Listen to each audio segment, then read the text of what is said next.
Recorded live from our studio in Denver, Colorado, this is the Frontline Tails podcast.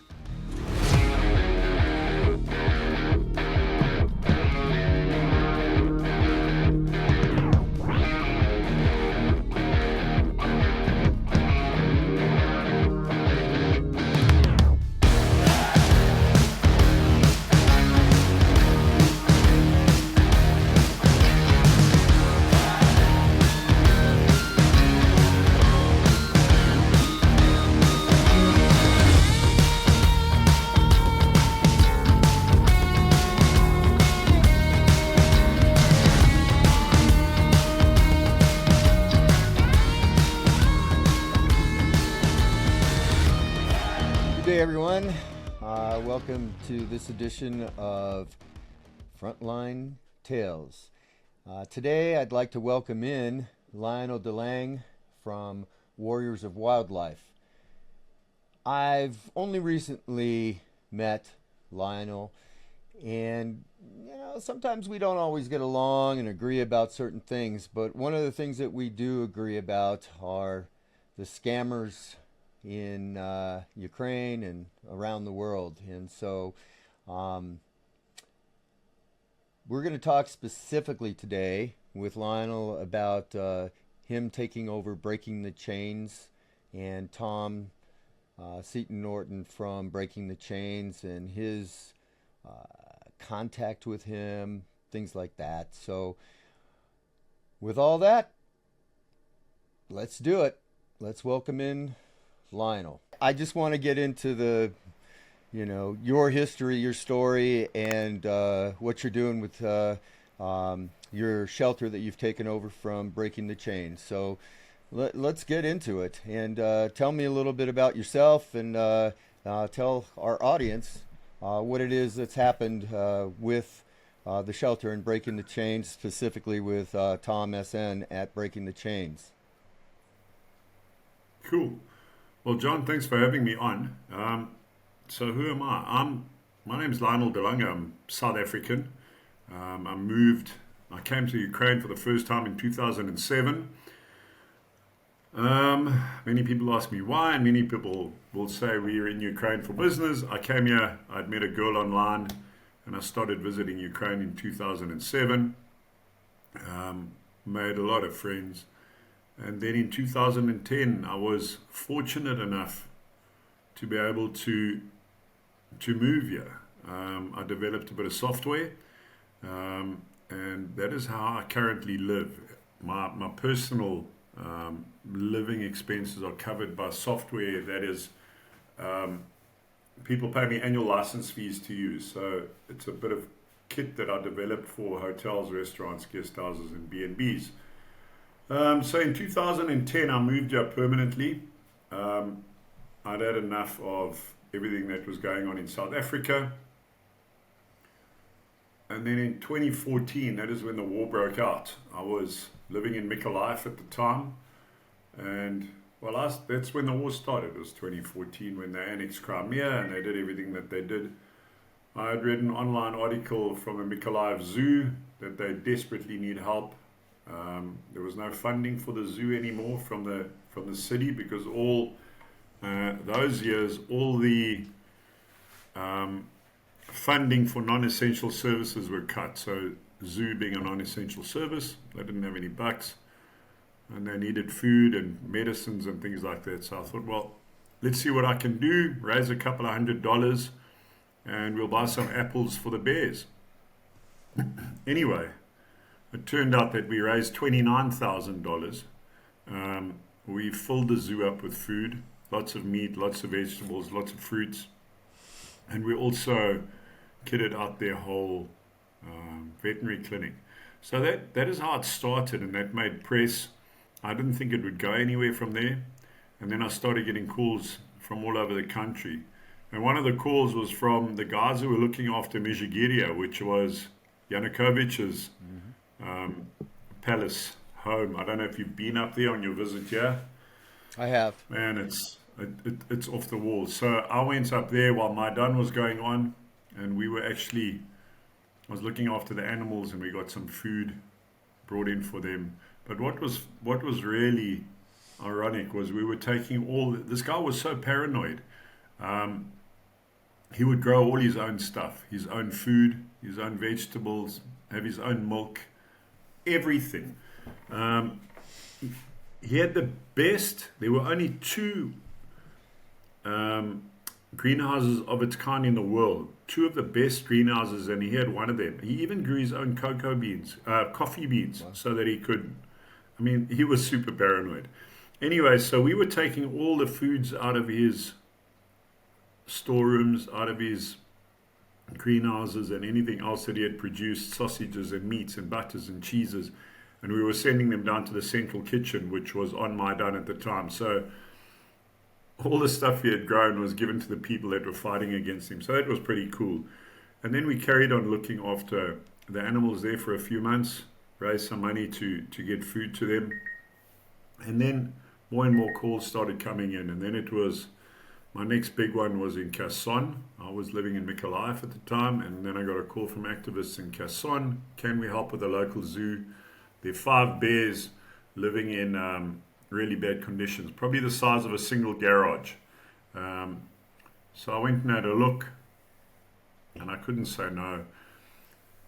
And that was our first big bear rescue. They wouldn't let me take, the city council wouldn't let me take the animals because it's a money maker for them. You know, they get given budgets, and in that budget is so much 2 million grivna or 3 million grivna was allocated to food for a bear, for the bears and the wolves and whatever. And the animals can't tell you I'm hungry or I'm sick and I haven't had my tablets. So that's how money went missing. And you know what the weird thing is? The guy that I was dealing with, his name was Igor Semenchev. And if he ever gets online and watches this one day, I hope the whole world knows what a thief he was. He ran the organization, or the, how do you call it? Anyway, they were in charge of parks and recreation for the city council. And it turns out Igor Semenchev is actually a collaborator. He's sitting on the other side of the river Oh, great. in Russian occupation. So these are the kind of people we were dealing with down south. And then it just, it grew from there. And over the years, since 2014 until right up until now, I've rescued and relocated 41 lions, 17 bears, a tiger, a couple of wolves, and even a monkey. 38 of those big cats of the lions came from Ukraine. 3 of them are from Israel and South Africa. And the bears I took to Romania and to local shelters in also Mezhigiria, but that's in the Carpathian Mountains. There's a big bear sanctuary there. So we did quite a bit of work with them there. We would do bear dentistry and sterilizations and things like that. And then the war started, and yeah, that's how Yep. I happened upon Tom SN, or Seaton Norton, and it's just been a shit show from there with him and everything that he's done. So much information is coming out. You might have seen a couple of the videos that I did. I did. Um, Yes. just based on that, the stuff that has come out from family members, I don't want to say which ones, but who are completely anti him, stating that he deserves everything that he gets.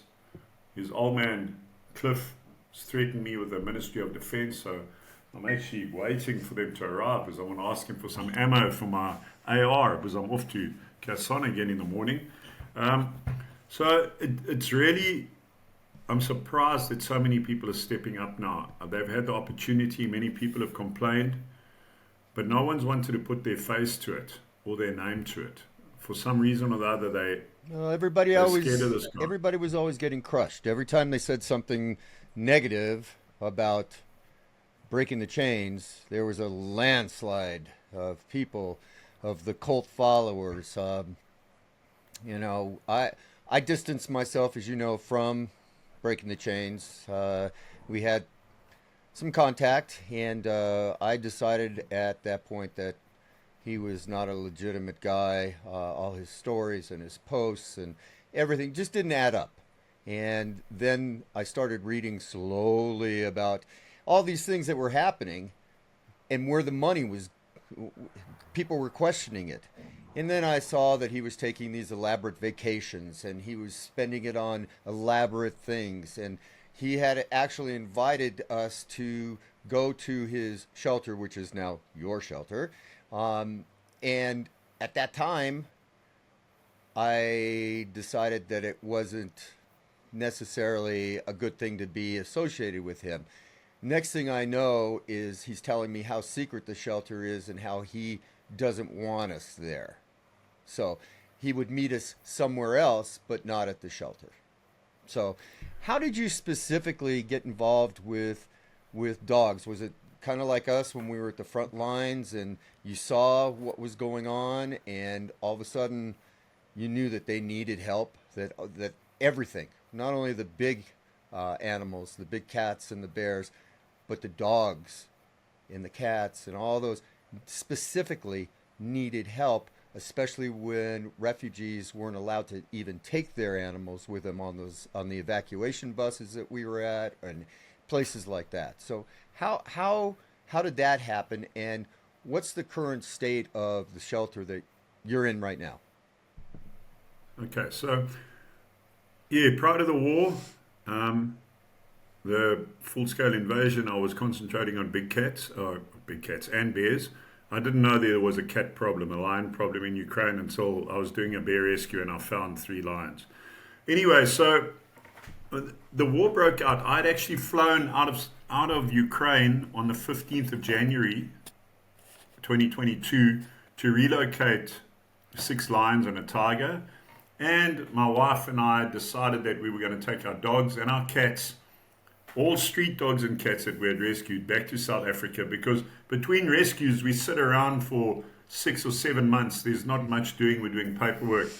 So, and I was worried about the animals and I was worried about her. What would happen if the shit does hit the fan? You know, it's easy for me to grab a bag and run, but to grab 5 dogs and 3 cats and Anya and all her clothes and everything, hey man, it would not have happened. And thank God we did do, because Kherson was then occupied. I wouldn't have left because I would have stayed to look after my animals. Anyway, so we flew out on the 15th of Jan with all those. And then I had already arranged to do a bear relocation on the 28th of February from of a bear that I'd rescued from the circus a couple of years before, and I got her a home in Romania in the Liberty Bear Sanctuary. And then I flew back and landed in Kiev on the 22nd, drove down south to Kherson to my and then to Bashtanka to my in-laws' place, and no one was there. They'd all left already. And then all the hell broke loose. Yeah. And I had this bear to rescue, and the transport wouldn't come in from the European Union because at those times we had to use special vehicles. So I had to make another plan. Anyway, so we eventually got the bear out. But living in Kherson and knowing all the animals and all the people and so many friends, I couldn't not help. I started getting calls from people, can you help us with food? Can you help us with that? So I was running in right in the beginning of the war. I was running in food to people that I knew. And there was a dog called Chuck. He was named Chuck after Chuck Norris. He was blonde. Very loud dog, street dog, loved him to bits. Bark worse than his bite. But it's one of those dogs you could never take home at all. He was a street dog. And anyway, the occupation happened. Fortunately, I wasn't in the city. And then I came back in, and the first thing I did before I went and saw anyone, I went and looked for Chuck. And I went and bought him some grilled chicken pieces because it used to be his favorite. And it turns out that the Russians had shot him in the street along with his little girlfriend dog. And then we just saw, from the occupation, how many more dogs were in the streets. And I just thought, I can't stop now. And it wasn't really a transition because I continued looking out I was supposed to rescue a black leopard and a jaguar from a town in the east, but it's still occupied, and I'm sure that those 2 animals were stolen by Oleg Zubkov, who got killed by a lion ironically, a couple of months ago down in Simferopol. Um, so I was always looking because I knew so many zoos around the country, and while I was doing that, I just continued to buy food for street dogs and for street cats. Street cats didn't really register in the beginning because they tend to hide away and they look after themselves.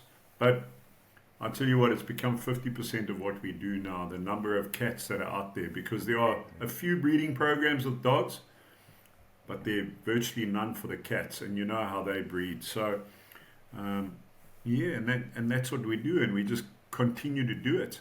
It's getting more difficult. I've concentrated in Kherson because that's my hometown. I lived there from 2015 until the war broke out. Lots of friends, and I consider it my home. So that's why I stay and work down there. Well, you know, we were in Kherson before the day that the dam was blown, and we actually, there was a firefight, and we've got the videos of it, where the Russians tried to take us out by dropping some drones in on us, and then we took cover under a bridge with some military that we were with and military that were there, and it turned into a 45-minute firefight. And then we were headed up to back to Kiev that night, and we got a call that the dam had been blown, and it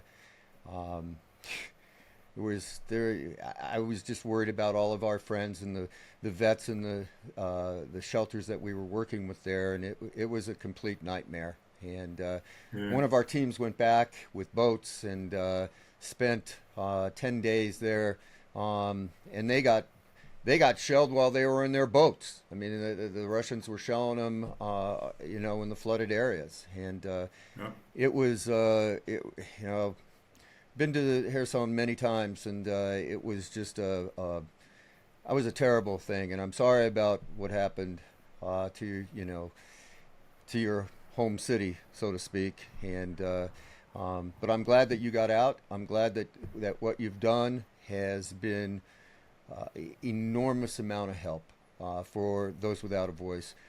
Tell this audience what's going on now with the shelter and how you came upon that. Okay, so we took over the shelter from Breaking the Chains.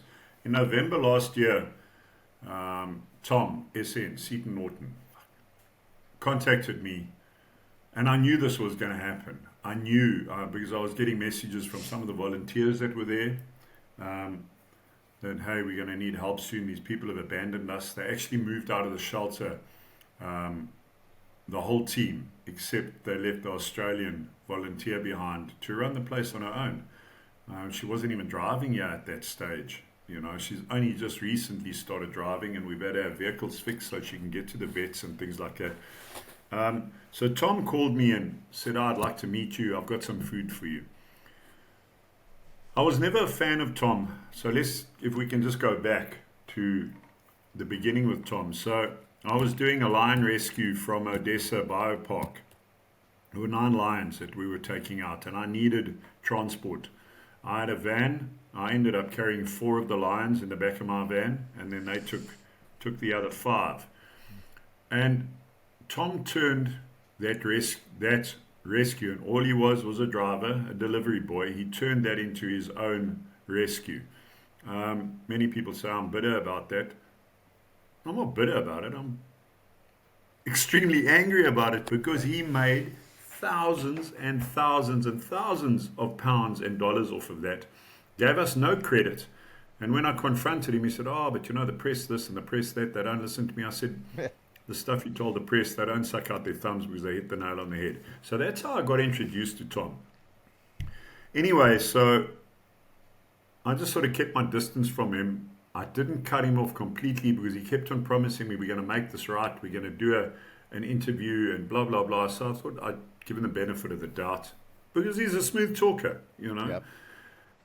Most scammers are. Let's be clear about that. It's very true. No, it's very true. Otherwise, they wouldn't get away with what they do. Right. And they do legitimate rescue in order to suck people in and get them their feelings, their emotions, and everything. And they prey on that. And that's that's the scam, is that you suck people in, you show them what you're doing, you prey on their emotions, and then you're doing all this other stuff behind the curtain that they have no idea what is going on. But he builds up his cult following and his audience, and and people are going to defend him because they don't live what we're doing. They're Correct. watching it, and that doesn't help anybody, right? They're just going to sit behind the keyboard and they're going to watch it, and then they go after. Then he sends his minions out, and to go after somebody who's made this comment or whatever, and it's that's what the scamming life is like, and it's not just unique to Ukraine. It's in the U.S. It's in Asia. All It's over. all over the world. It's all over. Yeah, no, it is. So um, I sort of just kept him there, and then every 6 weeks to 2 months, he would call me, I've got some food for you. And I'll never say no to food No. because we need it so badly. Yep. And he would get it delivered. One of his guys would drive down, they would drop off some food, and I'd call him and say, thank you. And what's happening? And don't worry, we're going to put together, we're going to sort it out. And then he gave me a £5,000 donation, which I call a guilt donation because I didn't ask for it. I didn't say anything. I just got a notification, £5,000 from Breaking the Chains. I called him and said, was that a mistake? Was it supposed to go to someone else? He said, no, you deserve it. And I just thought, am I allowed to swear on your channel?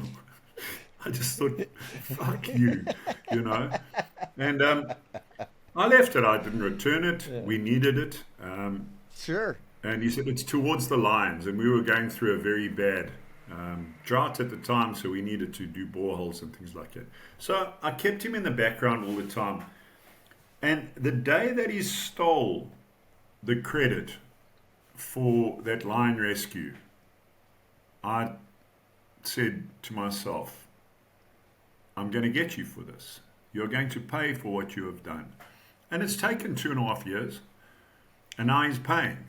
But he's only going to pay with the help of everyone else out there. So he contacted me in November, said, I got some food for you, but I want to talk to you.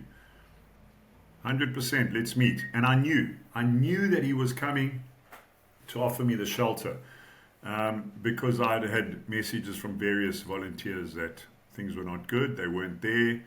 They were running around the world chasing disasters and wars, and as they Gaza. do. We'll talk about that. Gaza. Gaza. Yeah. Now, I'll tell you about Gaza. Well. I'm so angry with Tom about Gaza. We'll come back to that. And I knew that was going to happen. And we met at a filling station of all places, and we had a chat, and he sent his driver off because he would never drive himself around. Apparently he's been busted. His driving license has been taken away for drinking driving. Yes.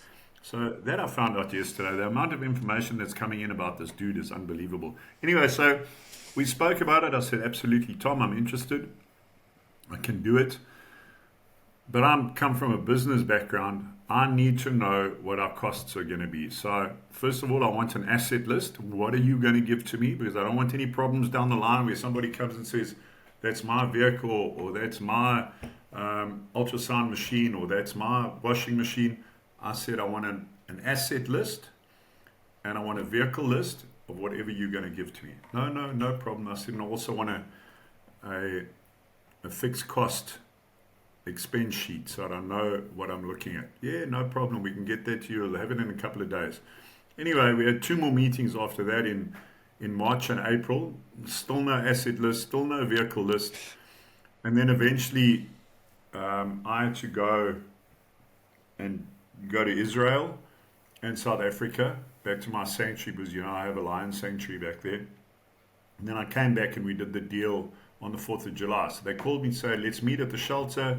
We've got the MOU, the Memorandum of Understanding ready. We've got all the papers transferring vehicles across and the whole works. And I'd got a costing list, and it was exorbitant. I mean, they were paying crazy rent, $4,000 a month. I was able to negotiate that down to by 25%, so to 3,000. But we're going to be taking a bigger piece of ground next door as well, so we're going to get that included in the price because we need the space. when 4th of July came, I drove up from the south, ready to sign and take over that day, ready to see Tom. No Tom to be seen. It was TJ, who claimed he was the CEO, the new CEO, and Lily, the girl that did all the social media stuff. And I wasn't happy about that. I said, okay, let's have a look at it. And then everything that we agreed on with Tom didn't come to fruition. The vehicles that he promised me, 2 were missing off the list. He said, no, he can't make that decision. I said, but he's the CEO. So there were vehicles missing. He promised to cover the 50% of the running costs for the rest of the year, and to do all the maintenance and repairs on the kennels out the back, the play areas and exercise areas and the kennels for the dogs. That's all I was worried about. I wasn't worried about volunteers sleeping in a shitty bed or what the kitchen looked like. I wanted the animals to be, and they said, no, we can't do that, we can't afford it. And I said, well, I'm out. Got up, packed my bag, walked away. I was about to get in my car and drive away, and I said, I can't abandon these animals. They've abandoned them already. They're already moved to Lvov, the westernmost part of the city, to rescue animals from the front line. I mean, how stupid are you? And I thought, let me go back and just do this. Because I looked at the Memorandum of Understanding, the MOU that they will keep throwing in my face. It wasn't signed. It was just initials and name. I most certainly didn't sign it, but they accepted that. And then they gave me the vehicle list and the asset list for the medical equipment and everything. And that vehicle list didn't include 2 big trailers that were there, and I wanted them on the list because I knew that they didn't own those trailers. So I was setting them up. And it took them 5 minutes to get Tom to sign a document, wherever Tom was. 5 minutes prior to that, they didn't know where he was. So all they were doing is they were taking a photocopy of his signature, which now, 2 minutes before we started speaking, I just received a whole lot of documentation of various projects and things where Tom has signed off, and his signatures don't match anything that I was given. So they've committed fraud. Yeah. And I haven't got what I've wanted to. Then they said, we'll help you with social media. So I said, okay, how are we going to do that? No, we'll post and we'll do content, and we have a videographer. So they're paying a videographer £2,500 a month. What? These guys are on salaries that'll make you poo in your pants, John. Oh, You don't understand the salaries that these people are drawing. that's crazy. That is And absolutely. and I'm thinking, why do you need a videographer? Everyone's got a phone with a camera on it, Yeah. but it's what they do. They pose for all their photographs. Beautiful dog, man. This is And Jesse. they pose for all their photographs. This is Jesse, by the way. Jesse, I rescued in Korea from a dog meat farm, and Oh, wow. Jesse is. She's beautiful. Thank you. She's an English setter, a Llewellyn setter, and she's a sweetheart. She's a lover, and Yeah, it's a great looking dog. yeah. So that is where we are with the documentation's all messed up. TJ wasn't CEO at the time. I see that he's been made CEO on the 501c3 as of yesterday. I think it went through. Of course. Jeff, who was part of the 501c3, messaged me to say, please leave me out of all of this. I don't want to have anything to do with this organization anymore. And he's done a runner. Tom has obviously convinced TJ, sucked him right in to say, well, you be the front man. Because Tom doesn't put his name on anything. And that's why he will get away with what he's getting away with. Because his name's not on anything. That's typical. And that's the biggest Very, issue. very typical. He's learned how to hide behind that, and it's kind of like a divorce, right? You take all your assets and you put them in something else so that your spouse doesn't get to see them and can't claim them. Correct. So, same thing. Yeah. So that's what he's doing. His name is still on the Organization for Ukraine. which we're busy sorting out. All the vehicles that they've had, we're having them all investigated and tracked at the moment. The outstanding fines on them are astronomical. Oh, great. So I've, I've got a lot of contacts in Ukraine, so I've been to a couple of police mates, and they said just give us the addresses and we'll go and they'll pay the fines or we impound the vehicles. They've already had 2 vehicles impounded at the border for trying to bring them in illegally. So they've lost that. And that's all donor money that's just been thrown away. Oh, okay, well, we've lost a Mitsubishi Shogun. It's fine, we'll go and buy another one. They just throw away donors' money. So getting back to the shelter, so we now running it. They were going to do the social media stuff. And then they said, okay, but whatever we collect, we're taking 20%. And I said, like, why? Oh, no, but, we're doing the work. I said, what work are you doing? Yeah. You've come here and you've filmed for 45 minutes, and now you're taking 20% out of the dogs' mouths to feed you. And then I just said, after about 10 days, I said, take all the links down, not interested, want to have nothing to do with you. You're stealing money, you write food right out of the dogs' mouths and run along. And that's when I started all the videos and everything against them. TJ, the new CEO, I don't know how he's going to run it. He can't even control a runny nose. He promised me at the end of this month that he would give me $6,000 towards the running costs if they don't collect the money. Well, I'm not going to hold my breath. I know I won't get it. They make all the promises in the world. They're still holding on to vehicles that belong to me, according to Tom. And then they've signed over vehicles to me that they had no right to. They weren't even their vehicles. So there's a whole lot of fraud stuff going to happen. No, I'm sorry, Lionel. We've all made mistakes. We've all let people into our lives, and it happens. I mean,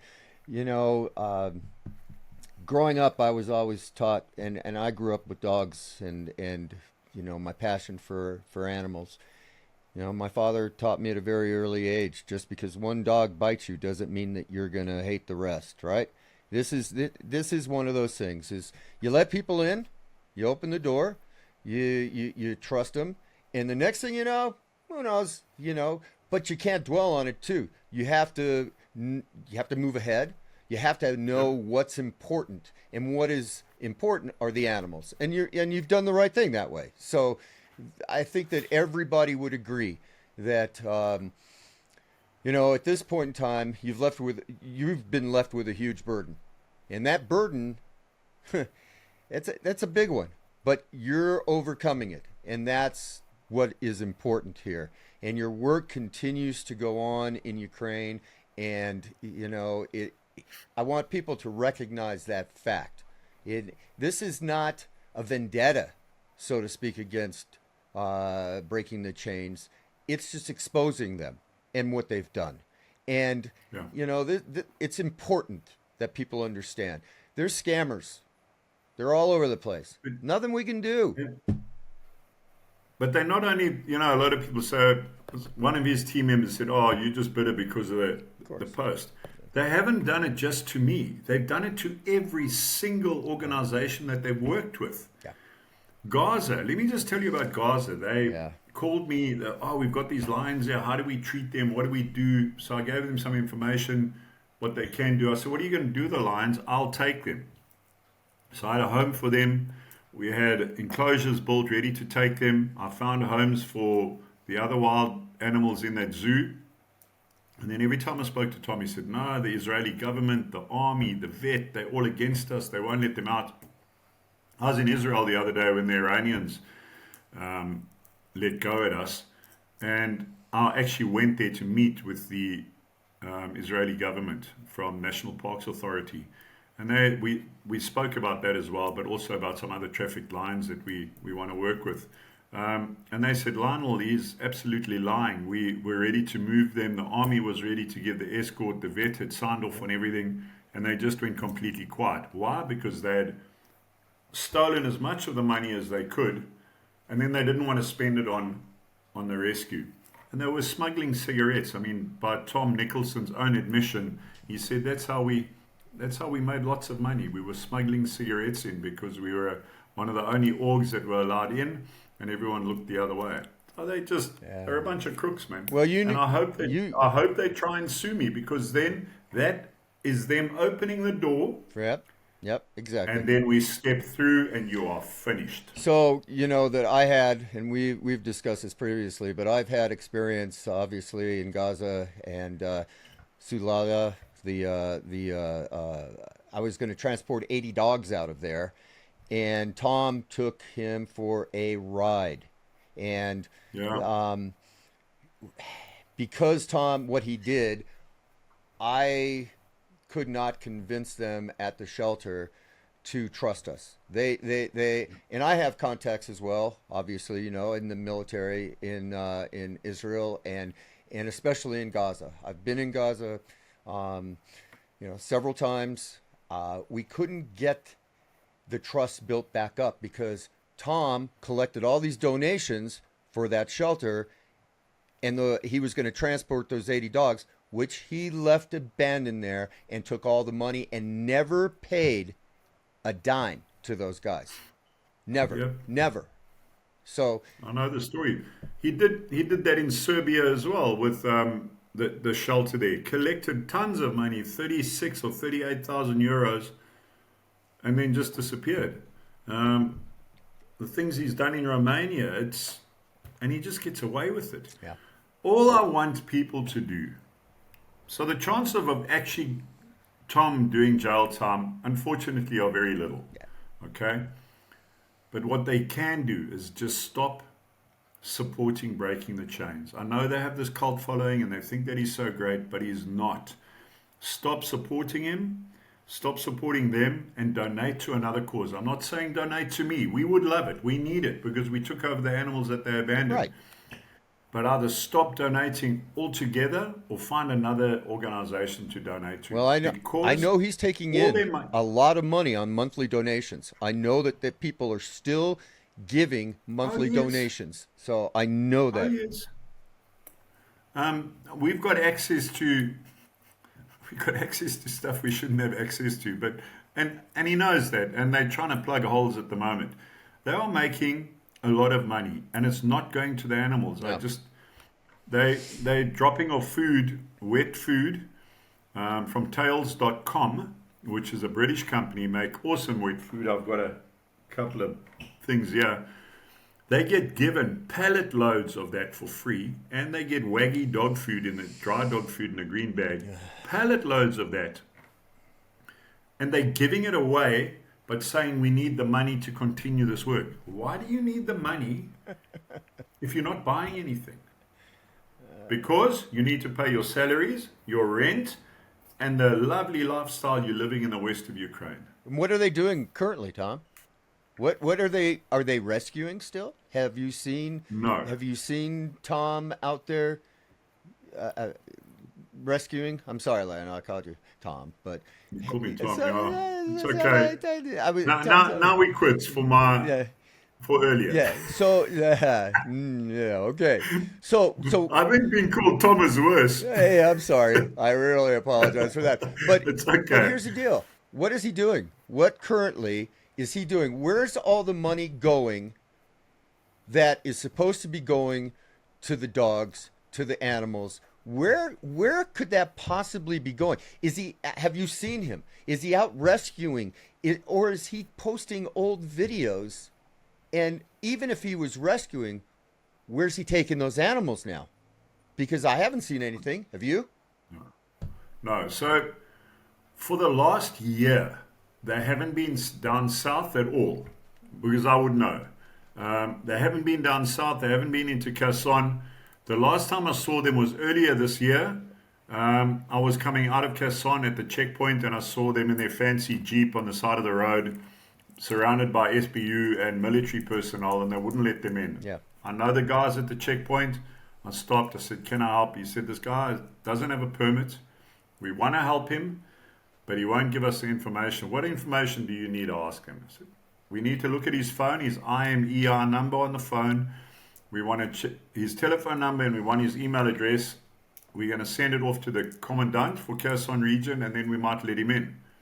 "Tom, who the fuck are these guys? If you this and if you that." I said, "Tom, what are you on about? He said, they have no right to ask me. I said, Tom, we're under martial law.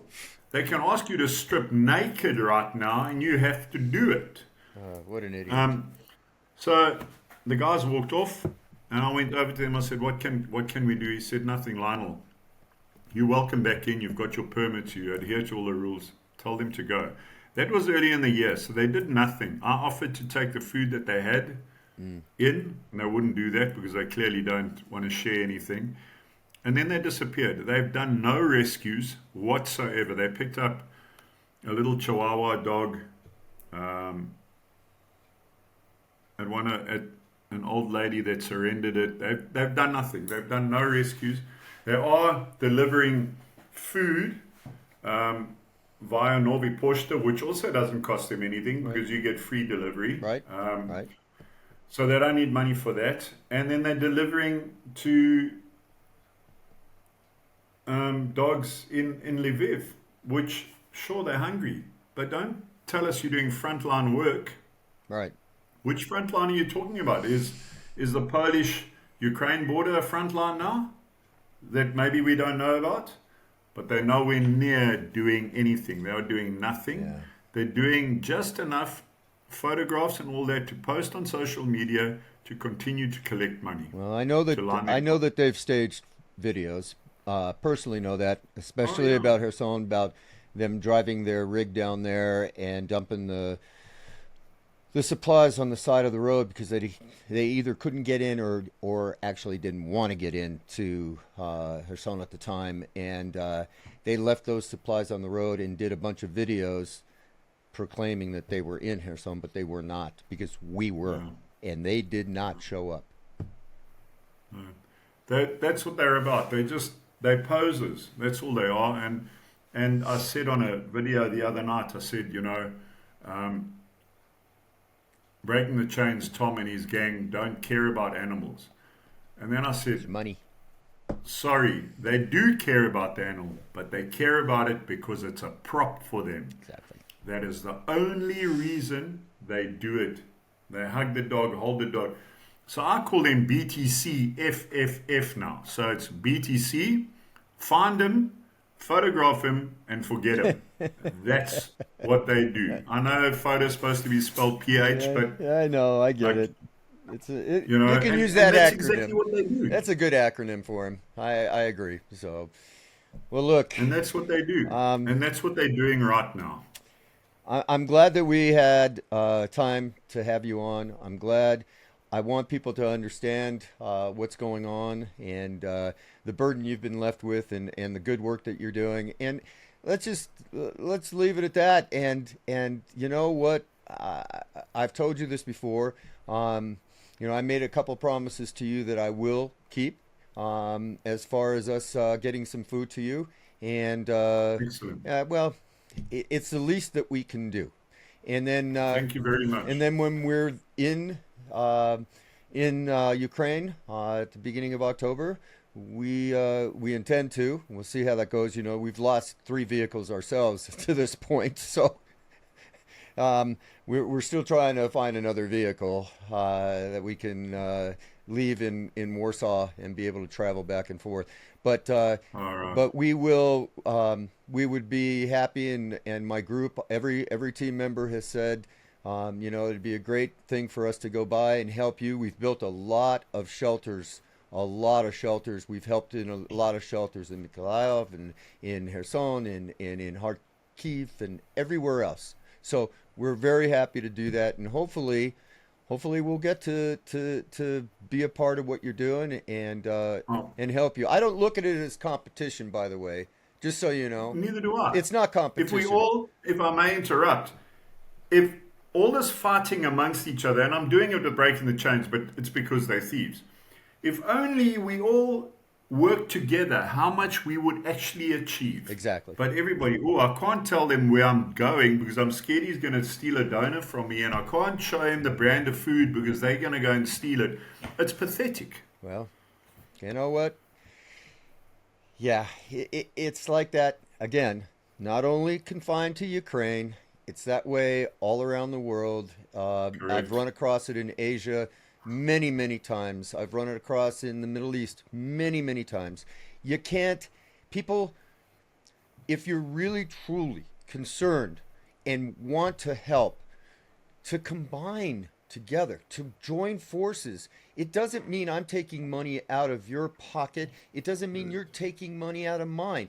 It means that we have the same goal, and that is to help the animals, to get them safe, medical, and food. And that's, and shelter. And that's what this is about. And unfortunately, every rescue says, "Oh, I need money. This is the only way." I will tell you, having cooperation doesn't mean less money. It actually would mean more money to every one You of don't those. always need the money. You just need the resources that go along with the cooperation. Resources, exactly. So, all right, Lionel. Well, I I'll appreciate see you. you in October. Yes. And please, we want you guys to come, and we have accommodation. So there's always a place for you to, even if you're just passing through or exiting or doing whatever, there's always a place for you guys to have a shower, put your head down, a hot cup of coffee or a meal. You're welcome anytime. Well, I appreciate your hospitality. Thank you, and I look forward to getting to your place. And I wish you a lot of luck and the best with your current situation. And I know that the kind of man you are, the strength that you show, you're going to work through it, and you're going to get this done.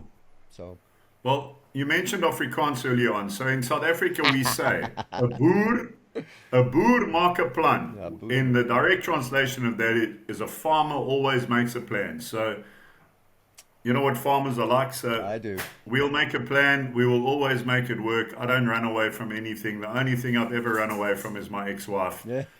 And I think that's fair. I hope she's not going to watch this. All right, Lionel. All right, John, you have a good evening. Yeah, and you stay safe, please. Okay. Will do. All right. Thanks very much. We'll talk to you later. Bye now. Bye bye.